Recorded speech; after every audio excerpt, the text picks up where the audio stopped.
Generation X and Ready, Steady, Go. My special guest in the studio is Billy Idol. Say hello, Bill. Yeah, hi. How you doing? All right. Muggy day, isn't it? What have you been doing today? I don't know. You know? Quite a lot of things. Uh-huh. Do you live in New York now, or do you live in England? No, I'm staying here at the moment, yeah. Uh-huh. What's the attraction to New York? Well, it's just like, it's good always to go to new places and see new things, get confronted by new things and have to handle it, you know? Mm-hmm. Yeah, it's exciting, you know? You get recognized a lot at the clubs? People say, that's Billy Idol. I hope not. You hope not?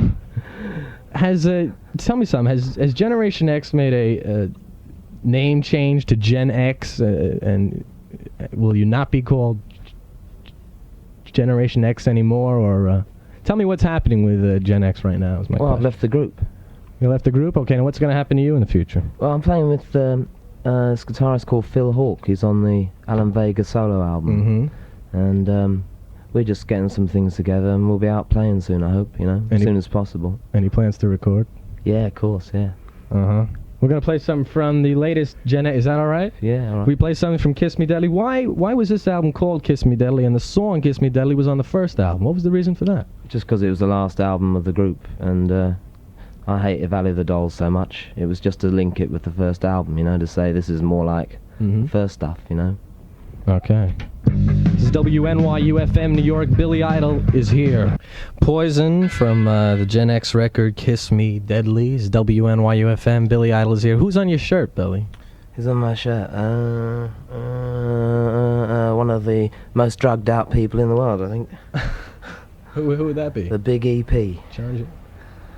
It's Elvis on my shirt, isn't it? Elvis. I can't even make it out. I know, that's because it's so Elvis, cut up, you can't see anything. I've got Lumpy Rutherford on my shirt. But anyway, do you listen to the radio when you're in New York? And what station can you listen to? Yeah, I know, it's really hard, because there isn't that many stations really playing a really good, selection of new things or different things. I mean, they're so controlled by, what they have to play, by their sponsors and stuff. So that's why I wanted to come and be on here, because it's great to be on something that's supporting new records, and it's got freedom of choice, you play what you want, don't you? That's true. What about in London? Is the radio situation any better there? Well, not particularly, because they play chart material, you know what I mean? Just what's in the charts, really. So it's not very much, there's only a couple of shows that play anything different, right? That give anybody something else to listen to, So it's the same, really. It's just like, people aren't being held down by financial things. It's more, tradition there, to play what housewives want rather than what rockers want, Do you mind if we talk about Generation X for a few minutes? Why was there such a delay between the second and the third albums? Well, it was really because we had a real bust-up with the management and stuff. There's a whole rip-off scene going on. So I just didn't want to have nothing to do with him, and it took 1.5 years of horrible lawyer stuff and that to get rid of him, It's something and I didn't want to ever get into. But you have to go through these things when you want to get rid of people. When we started out with him, it was the whole punk rock thing of we're all new, we're all doing it together. But, when it came down to it, he was into the same stuff that all these business people are into. Okay. He wanted to get as much money out of it. He wanted a Lamborghini. He didn't want music. So I only want to be involved with people who want to do music because they think it's great. What year did you start with this guy? It must have been, 76, 7? Yeah, 76. Well, when he started out, he said the same things as us. It just, as the money flowed in, into his pocket, really, he used it for what he didn't want to put it back into the group. He didn't want to help us to expand. He just wanted to have a house, or a car, or I don't know. He didn't want to help us out. He just took his money and, he screwed us rotten, basically. Well, that's because we weren't into business. We didn't, we thought we believed him. That's the problem with people, Was did his involvement have anything to do with the breakup then of Gen X, or was that basically your decision? Well, it slowed everything down a lot. Well, not really. I don't think so. That's something else totally, But that's what caused the slowdown in the albums coming out, because we couldn't record because, he put an injunction on us. It's all legal stuff. It's really boring. Pretty boring. It's boring. Did you see the movie DOA? Yeah, I saw that. What did you think? Did you see it at the Waverly Theatre? Yeah. It's really interesting to see the reaction to punk rock in the two countries, right? In England, people really took it sort of serious. It was fun, but it was serious, Whereas it was more of an entertainment thing here, or they thought it was a bit of a joke, really. A lot of people, I think, thought it was a joke. It's funny, you know, it's really, but it's obvious why. It's because the situation's so different. It's really hard for people here to comprehend exactly what punk rock was about, you know.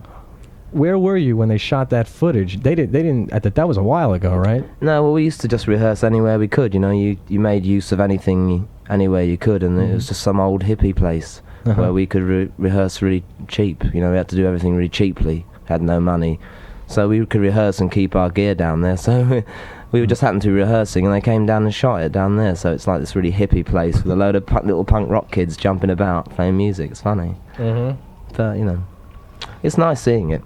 It's a bit strange because our bit in the films, we're doing "Kiss Me Deadly," which is a slow song, so it really makes us look different to a lot of other groups in there who are shown live playing really fast stuff. But really, punk rock was totally about live music. Really, Right. I mean, I don't think most of the records that came out never really reflected what was going on the stage and in front of an audience, and that's the shame of it all, really. Which is good. That's what's good about films like DOA, because they show people what it was really like, you know. People going crazy and having good fun, and for the first time in a long time, to new groups, to new people, not the same old, you know, people. It was great, you know. Tell me something. Is the audio track on "Kiss Me Deadly" right from the record, or was that taken live? I look like they dubbed in the record, I think. Because the film is pretty raw. Knowing my reputation as a singer, they probably had to do it. 4:54 New York City. Billy Idol's our special guest at WNYU FM. We're going to play something from the Alan Vega album, right? Yeah, that's right, because Phil Hawke's on it. Yeah, that's who I'm playing with at the moment. Right, this is kind of an extended cut, Bye Bye Bayou, on the new afternoon show. Alan Vega and Phil Hawke, Bye Bye Bayou from there. I've never played this record because I don't really go for Suicide, but is Suicide all over with now, or what? They're still together, right? Yeah, I saw them the other day down the Peppermint Lounge. They're brilliant. Yeah, they've got even better now. See, it takes 10 years, but, you know, they're really ultimately brilliant. Who are you listening to these days? What's your favorite? It's really odd, because, you know, you come here and you say to people, you know, I like my favorite groups are the Cramps and Suicide and people like that. And, of course, people here are listening to all English music, you know what I mean? They don't listen to New York groups. I went down to some place and I saw this little group called the ESGs, right? And they're great. They're really great. They're like Tamla Motown Public Image. It's brilliant, you know. And like no one here bothers with them, you know, but they're great, you know. So it's weird because we're all sitting in England listening to all American stuff, right? And then when you come over here, everybody here's got English records. It's weird. Well, what's the reason for that, do you think? I mean, you know, because it's just like crossover, you know. Maybe, you know, people just don't like what's in their own place, you know. I don't know. I don't know, it's funny, see, people say to me there's so much going on in England, but I only like a couple of things that are going on in England. It seems like there's a lot of not very good stuff going on there, whereas there's a couple of really great bands here that are worth going to see, you know. And you can see them in real small places. It's fantastic, you know. You read NME or Melody Maker or any of the English press, and if you do, what do you look think at the about pictures. That's about it. Well, let's find out who's playing tonight. Tommy Quince puts together the club calendar. You mind if we play this? It tells you everything that's going to happen tonight and tomorrow night. Yeah, sure. This is the club calendar. Do you know this music that's playing on this magazine? Oh, no. Pretty good. Anyway, that's the 89U club calendar. When you were writing music with Tony James, right? Yeah. Were you basically the lyricist or the songwriter? I wrote all the tunes, music bits of it, really. Well, on some of the stuff. The last album, I wrote quite a lot of the words, most of the words, as well, you know. So I wrote both bits. But Dancing with Myself. When we first started, I didn't used to write most of the lyrics. Yeah, I wrote like most of the stuff on that. When you started out, you didn't really get into writing. No, I used to just write all the tunes and stuff. I don't know why. That's just the way we worked. It was funny. It's just the way you know. He used to write the lyrics a lot quicker and stuff, I think. You know, it's just like easy. You know, we were just doing things really fast all the time. You know, it was like really clicking along real quick. So you just tended to do whatever came up first. You know, whereas really I got more involved in wanting to. You know, as a singer. So really I wanted to sing what I thought, not what someone else thought. You know, so that was one other reason for it ending. It's like, you know, you grow up a bit and you got to do something else, you know. Uh-huh. Did you play guitar back in '77? I played. I used to play guitar in this. We were in this little group called Chelsea, and I used to play guitar in that. But I used to go out of tune after the first number, so it used to be the most terrible noise ever. Right? So in the end, I thought I'd better sing for a bit, you know. But I still can't tune up. I still try and not practice. You know, it's much more fun. You know, you play much better guitar when you don't bother. You know, than if you like sit there for days trying to be a jazz guitarist or something. It's boring, you know. You want to be able to just not know what you're doing with it, you know. Much more exciting. So I played on some of Kiss Me Deadly. I played quite a lot of guitar on that. I think things like Happy People and Poison. I was on that. I was playing guitar on that and stuff. Well, that was the first album you were actually given a guitar credit, right? Yeah, as well, yeah. But it's exciting playing with. We played with lots of different guitarists. There's Steve Jones and the Pistols, John McGeoch, he's in Magazine and the Banshees. And that's what made me realise that really I should start playing with different people, because it was exciting, you know. You could play with these people and have an immediate rapport without it being, you know, false or anything, and it was really exciting. So it made me want to start playing with different people and try something else, and that's what made me want to leave the group the most, I think. Just the excitement of playing with different people, and it could work, you know. Did you write the lyrics to Kiss Me Deadly, the song that appears on the first album? No, Tony wrote most of the lyrics to that. And what does he mean, the first line, the Greyhounds rocking out? I thought he was talking about a bus, but he's not. Down the Greyhounds, a little club down Fulham Road near Hammersmith, and they used to play rock and roll records, and when punk rock first started, there was a lot of wars between the Teddy Boys and the punk rockers. And, you know, if you're walking around that part of town, it's really dangerous because there's all Teddy Boys trying to kick your head in, you know. So the first bit of the song's about the violence that was going on, you know, that just because you look different, you know, everybody's out to get you, you know. The song's about that, really. It's for punk rockers, you know. Can I ask you another question? Who's Kathy McGow in Ready, Steady, Go? She introduced a pop program, the best pop program that England had on TV, called Ready, Steady, Go. Oh, really? And it was had people on there live, you know, like the Who and stuff, and Jimi Hendrix, really early on, when rock and roll was still good, you know.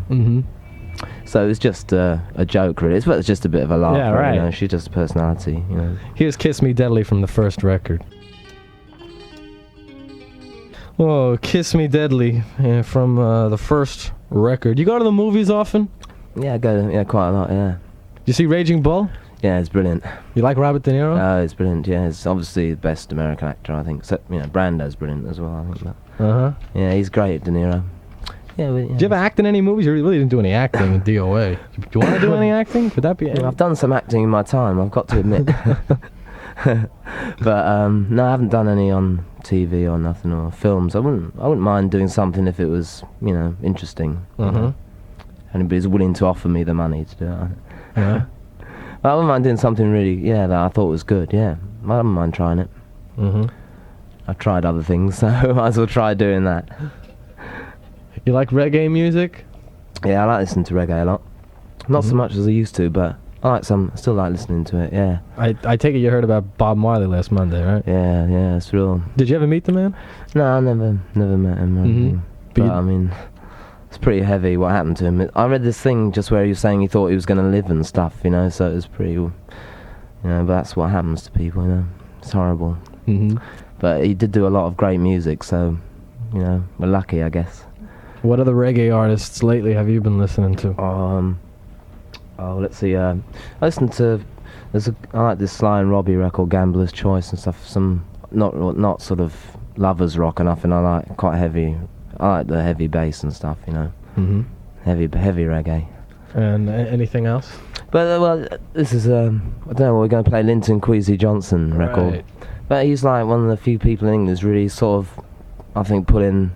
You know, an English guy, but of course he's Jamaican, you know, but he's really doing it for English, you know, for English reggae people, I think.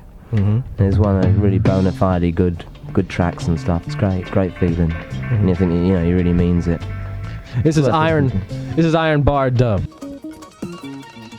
Linton Kwesi Johnson's Iron Bar Dub from LKJ in dub. When you were writing, you're doing songs with Gen X, your songs are always about, you know, kids hanging out, ready, steady, go, and sometimes you had, like, put little story songs like King Rocker. Now somebody told me that's about a boxing match between Elvis Presley and Johnny Rotten. How right is that? Well, it could be about John. It's supposed to be about John Lennon, you know. Oh, really? John Lennon and Elvis. It's just for fun, really. We wanted to write a rockabilly song, really, but it kind of got changed somewhere. I don't know who changed it, but somebody did. And it kind of came out like that. But it's just like, it was for fun, you know. A lot of the things we did, we didn't, because I mean, I can't always be serious. You know, I've got to laugh. It's just too much to be down all the time, you know. All right. So, you know, we just wanted to make a real loud song and, you know, a bit of Bo Diddley in there. But the only thing is weird about it is you can't dance to it at all. Which is like funny watching people try. But I mean, that's why I wanted to make dancing and things like that, so we could really. And it's amazing coming here and you go into the clubs and it comes on, right, and all these people get up and dance. It's really exciting for me, because in England you can't see it, you know. You just can't see people dancing to a lot of rock and roll anymore, you know. Cool. So it's exciting for me, you know, to see it happen. It's great, you know. Billy, thanks a lot for coming. Yeah, you're welcome to come back at any time. It's really nice here. I like being on it, you know. We'll see you around in the club sometime. I'll see you, and write out some lyrics to Kiss Me Deadly for me, 'cause I need them. Hard to understand it, eh? Special guest has been Billy Idol at WNYU FM. It's 20 minutes after 5 o'clock at WNYU FM, New York.